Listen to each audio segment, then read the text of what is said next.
जय गुरुदेव, धन गुरुदेव, प्यारे साध संगत जी।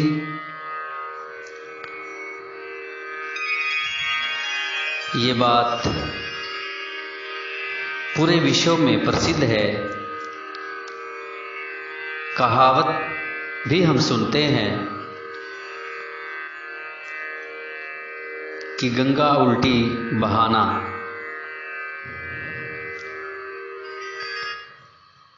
आइए प्यारे साध संगत जी,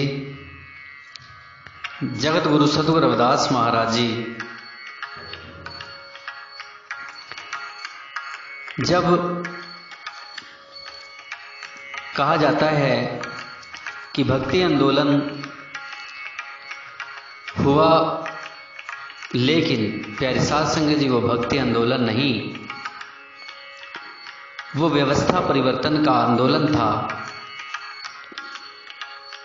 सतगुरु रविदास महाराज जी ना अपने कुल के लोगों को पूजा, आराधना, मंदिर, मस्जिद इसमें उलझाना नहीं चाहते थे, परंतु सतगुरु रविदास महाराज जी का केवल और केवल यही मकसद था कि जैसे और लोगों को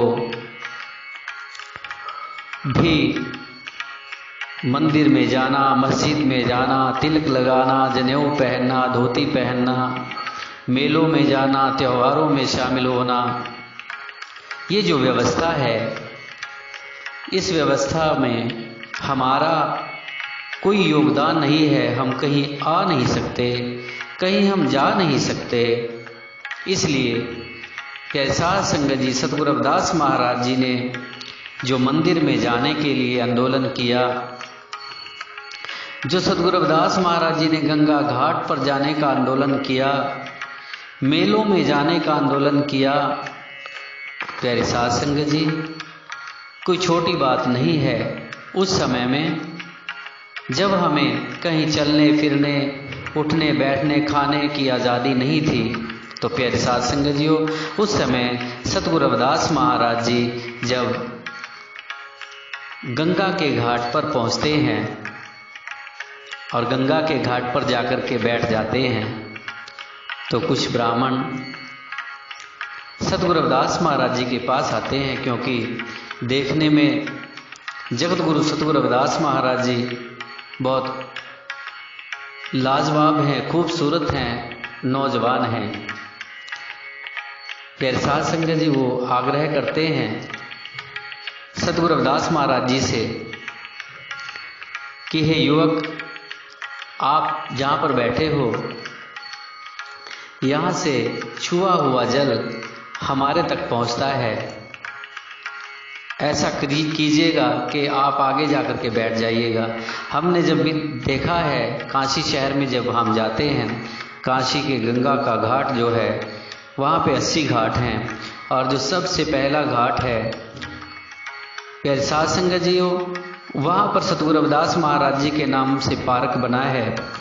और जो एक दूसरा घाट है जिसे राजघाट के नाम से हम जानते हैं, वहाँ पर श्री गुरु रविदास जी महाराज जी के नाम का मंदिर बना है, बहुत आलीशान मंदिर है।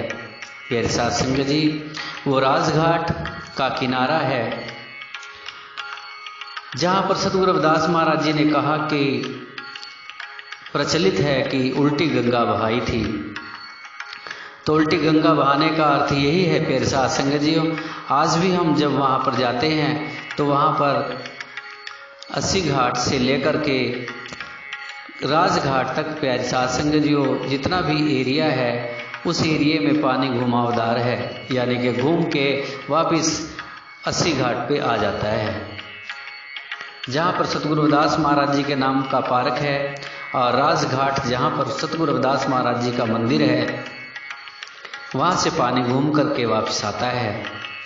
लेकिन प्यारे साध संगत जी, हम सभी को यह भी समझना है कि गंगा वही है, लेकिन वही गंगा जहाँ पर हम लोगों को आने जाने की आज़ादी नहीं थी, कोई भी कार्यक्रम में हिस्सा लेने की आज़ादी नहीं थी। जगत गुरु सतगुरु रविदास महाराज जी वहाँ पर जा कर के पूजा पाठ अर्चना करते हैं। तो सद्गुरु रविदास महाराज जी का वहाँ जाना उस समय के पुजारियों को जचता नहीं है। वो क्रोधित होकर के सद्गुरु रविदास महाराज जी के खिलाफ राजा की कचहरी में जाते हैं। राजा को जाकर के कहते हैं कि उस चमार के लड़के ने हमारा जीना दुश्वार कर दिया है, जहाँ भी हम जाते हैं वो वहाँ पहुँच जाता है और हमारे सभी कर्म करता है जो कि अछूतों के लिए नहीं है। उनको यह अधिकार नहीं है कि वो तिलक लगाएं, शंख बजाएं, पूजा आरती करें, मंदिर में आएं। लेकिन प्यारी साध संगत जी, सद्गुरु रविदास महाराज जी यह सभी कर्म इसलिए करते हैं ताकि अपने समाज के लोगों को भी यह करने की आज़ादी हो, ताकि वो भी आज़ादी से घूम फिर सकें और सभी उत्सव मना सकें, आनंद मना सकें, खुशियाँ मना सकें। प्यारे साध संगत जीओ, सद्गुरु रविदास महाराज जी ने जो भी आंदोलन किए हैं, जो भी अर्जित करके हमें हक हकूक उस समय में लेकर के दिए, जिस समय में प्यारे साध संगत जीओ हम बोल भी नहीं पाते थे, ऐसी आवाज़ को बुलंद किया। ऐसा चाहूँ राज में जहाँ मिले सबन को वन, छोट बड़ो सब सम बसै, रविदास रहे प्रसन्न। प्यारे साध संगत जी, सद्गुरु रविदास महाराज जी ने कहा, ऊंचे कुल के कारणे ब्राह्मण कोई ना होए, जो जाने ब्रह्म आत्मा, रविदास कहे ब्राह्मण सोए। सद्गुरु रविदास महाराज जी ने अपने शब्दों में, जोरदार आवाज़ में, क्रांतिकारी आवाज़ में एक क्रांति को जन्म दिया, जो क्रांति आज आपके सामने देखने को मिलती है कि हर चारों ओर पूरे विश्व में रविदासिया धर्म, रविदासिया पंथ का बोलबाला है। जो बोले सो निर्भय, सद्गुरु रविदास महाराज की जय।